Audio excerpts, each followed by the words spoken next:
Here to round off the conference, we have another Brit, stand-up comedian Jim Swann.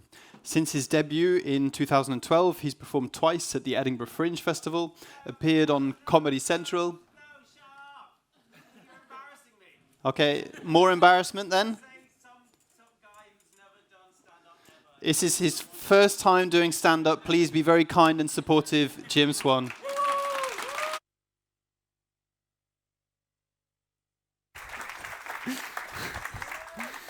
Hello. Oh, this is so weird. I don't need to hold the microphone. Look, stand up, no hands. Hey, it's amazing. I can do anything. Look, I can stand up, rearranging the furniture. Fantastic. Okay, hey. So, Nordic Reform Conference. Make some noise. Fuck. That's more noise than I thought you'd do on a fucking 3 o'clock in the afternoon. It's fantastic. Yes. Okay. Energy. Right. Give me an N. And I don't know, an F. That'll do. Brilliant. Fantastic. Yeah. So I imagine. So yeah. For those of you who live here, hi, and for those of you who don't come from Norway, welcome. Great. Good stuff. Where are you guys from? Finland. Okay. But are you just visiting for this thing, or? Yeah. Lovely. How did you like Norwegians? Of course. Yes. Just wait till the after party. Whoa, that's going to be amazing. How long have you been to Norway before? Yeah. Have you heard the Norwegian birthday song? You haven't heard the Norwegian? The Norwegian birthday song is amazing. Am I right? The Norwegian, it's just shits all over the English birthday song. I feel like the English birthday song was like written at the last minute by somebody who didn't really want to do the job. You know what I mean? Like, oh for fuck, I don't know. Happy birthday to you. Control C, Control V, Control V, Control V, Control V, Control. I've done it. What do you reckon? Yeah, I know, but I thought less is more, you know. But the Norwegian birthday song is like a fucking roller coaster, you know. It's all over the place, you know. It's got a bridge. It's got 2 verses.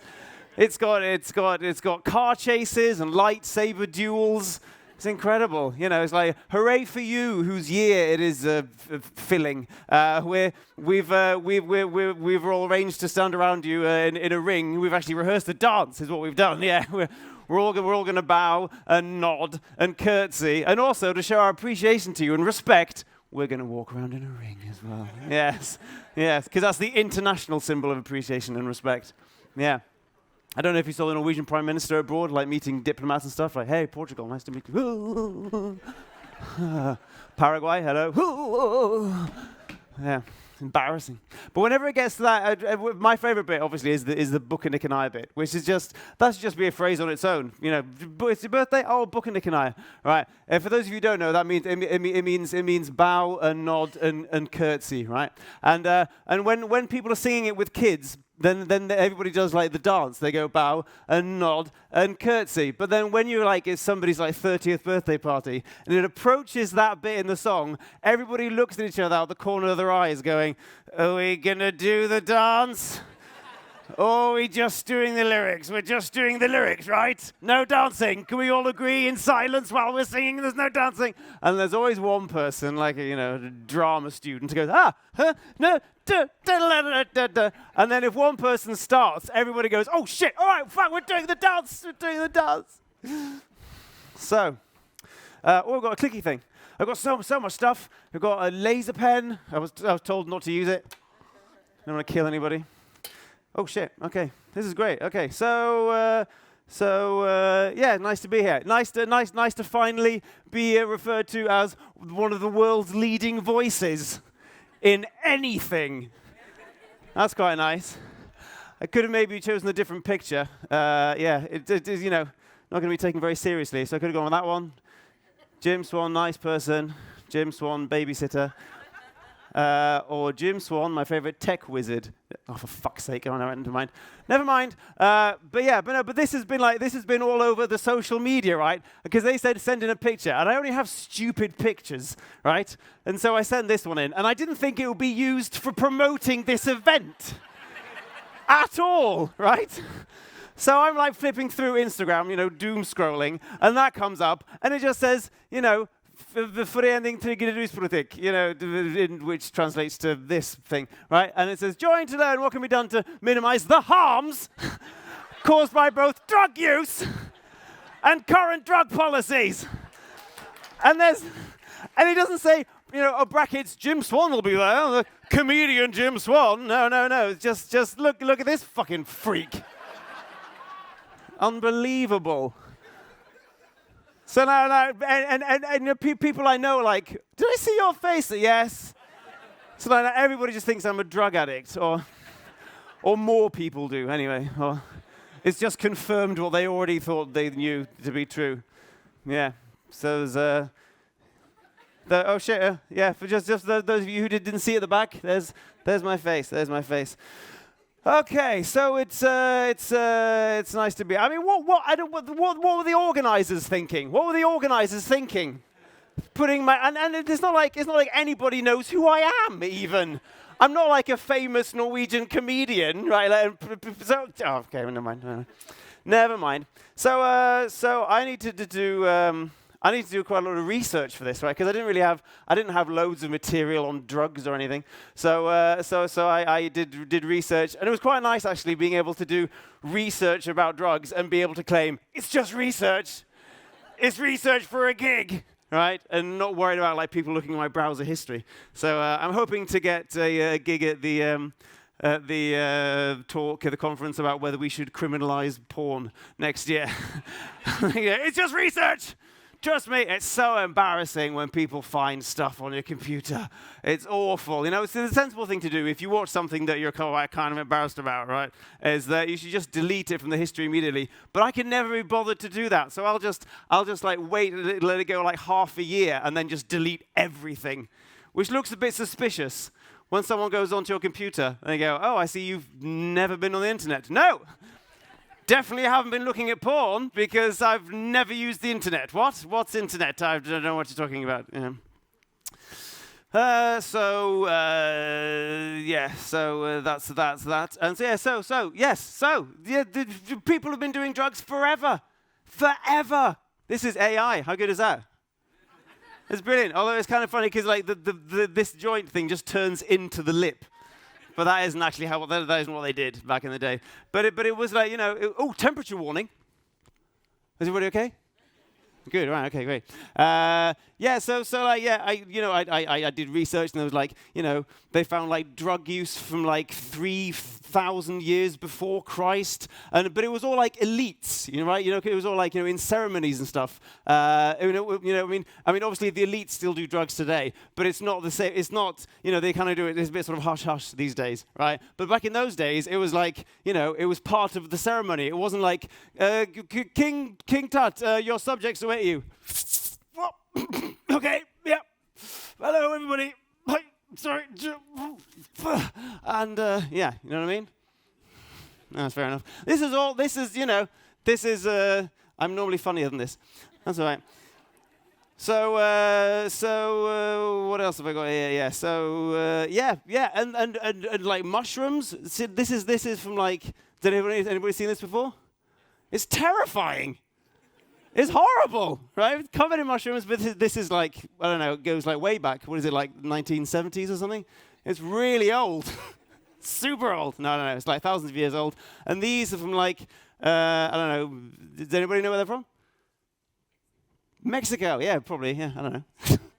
But, quite obvious what they are, I don't know, I mean, they look like mushrooms, but it's quite possible they had, other uses, I don't know.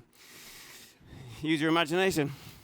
And then this is from Egypt or somewhere with like it's from a scroll of like papyrus, and it has like it has references to drug use in it. I took the liberty of doing a quick Google Translate just to find out what some of these things mean. So there's that one. Can you feel anything here? And that one there. And that one, of course. And then finally that one there. It's crazy. They were just crazy, just like we are today. It was mental. But so I grew up on Earth. I came from quite a liberal family. I don't think my parents ever did drugs or anything. I grew up with the sort of pop culture where drugs were sort of referenced. And I grew up with the Beatles. And I'm sure you've all heard. Is this on? There we go. I grew up with the Beatles, and so you kind of got.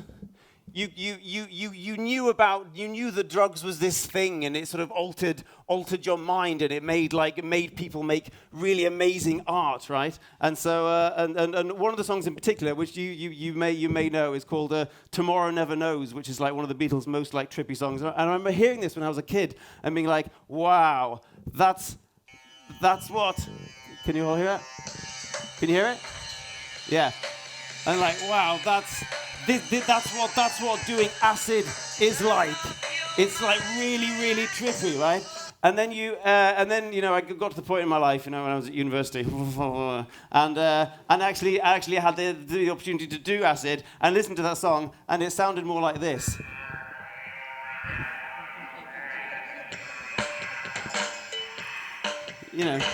Just a bit scary. Not nice at all. It was just weird. So I realized that, culture had lied to me. But that was, that took me about a day. pretty happy about that.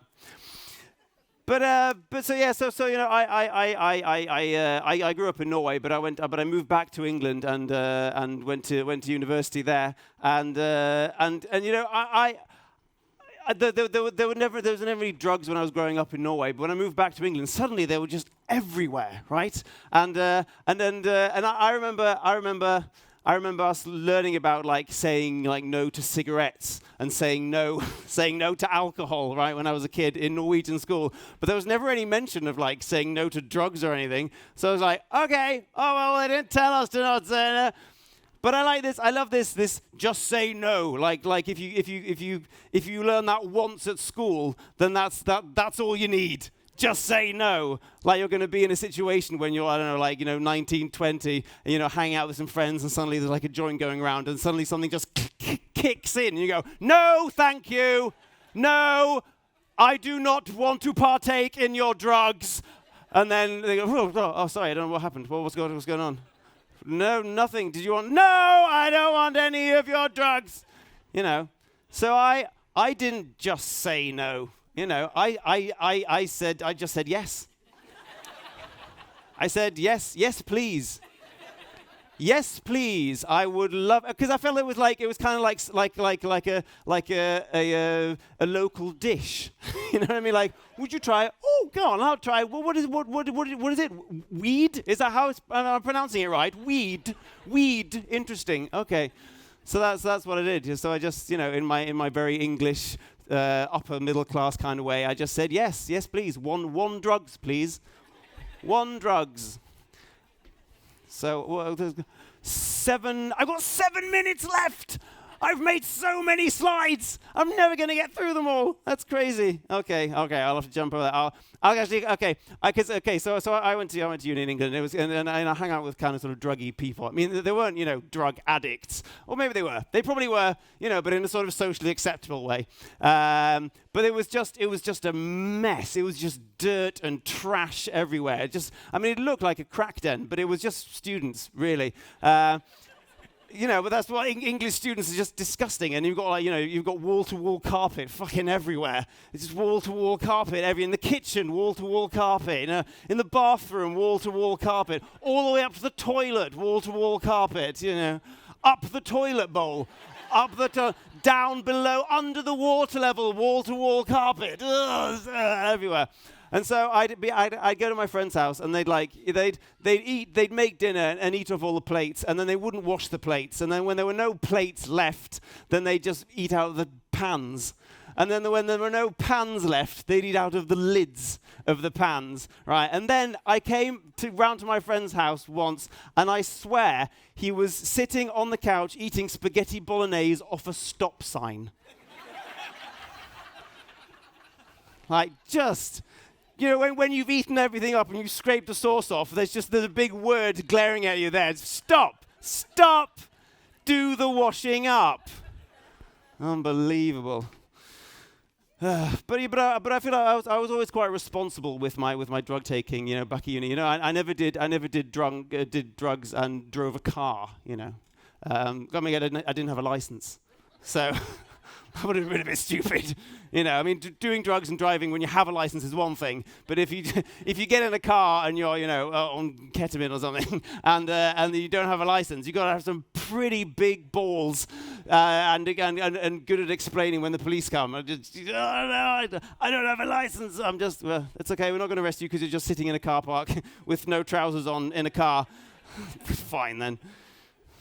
So yeah. But drugs are, you know, they're incredibly available. It's so easy to get drugs. It's mental how easy it is to get drugs. Look, I got a number from a friend. He said you can use this number, so, you know, text, you know, can I have, I don't know what's normal, 15 grams of coke? Is that, I guess, yeah, and then send it. Send, yeah? And then, you know, and just wait. Oh, they make it look so easy on Breaking Bad. Come on. Oh, never mind. Fine, fuck. So, did anybody see this? Right, this was a woman who was arrested for smoking a joint outside a festival, right?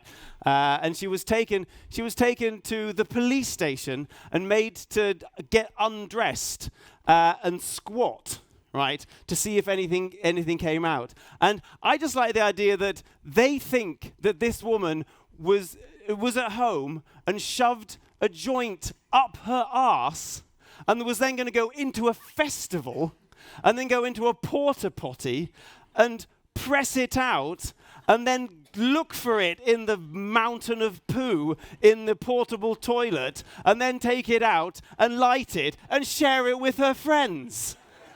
Okay, do you want some, is that the rectum one or yeah, it's the bum one, yeah. Do you want some of the bum joint? No, I'm good. I'm good.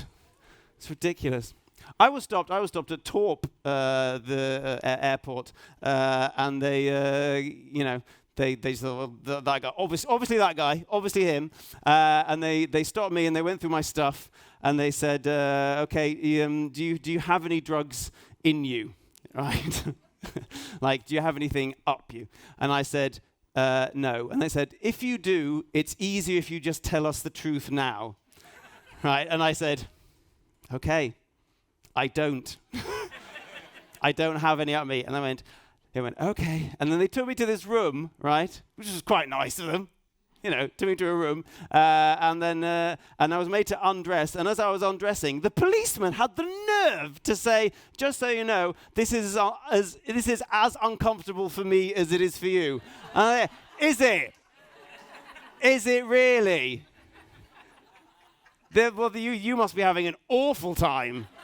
Must be terrible. And I was made to get undressed and then squat as well. And then, yeah, nothing came out. And they said, all right, thanks, sorry for wasting your time. What else have we got then? We've got, mushrooms, there's no time for that. I was going to say, yeah, these are illegal. They're illegal. How crazy is that? Something that grows in the nature is illegal. You know, and I don't know how it works. If it's like, if you eat them straight from the ground, are you in possession of them? Does that count as having them in your possession? Or if the police come, you can say, oh no, they're not in my possession, but I'm in their possession. Yeah. And they stick you in prison. You go, yeah, so you think you put me in prison, but really you're in prison. You're in the prison of your own beliefs, frankly. Guys, I think I've got like a minute left, but the rest of this slideshow is rubbish. So I think should we just leave it there? Should we leave it there? Right. What? Okay. One more. I don't really have anything else. There was some more mushroom stuff. What else have we got? Yeah. Okay. I've got a little bit more time. I've got 55 seconds. I was reading about like what you should do if somebody has been poisoned by psychedelic mushrooms. Because that's what they like on health websites. It says if you've been poisoned by this, and they said they should you should go to the doctor. Now I mean if I'm sure any of you who have been to a hospital waiting room will know that it's the worst place to be in sober. Okay, so having to be there while you're on mushrooms seems like a really, really bad idea. And then there's like all these lists of all these drugs they could give you, and you've got like strangers looking in your face and giving you drugs and making you swallow shit. And no, that's not what you want at all. You want somebody like this. That's where you want to be. Although, to be honest, I've probably been more places like this where there's just full of some sort of insufferable hippie. So that isn't really where you want to be at all. Where you really want to be is somewhere like this. The Norwegian countryside, sort of between August and October, which is incidentally exactly when the mushrooms are available and grow. So yeah, that's my advice to you guys.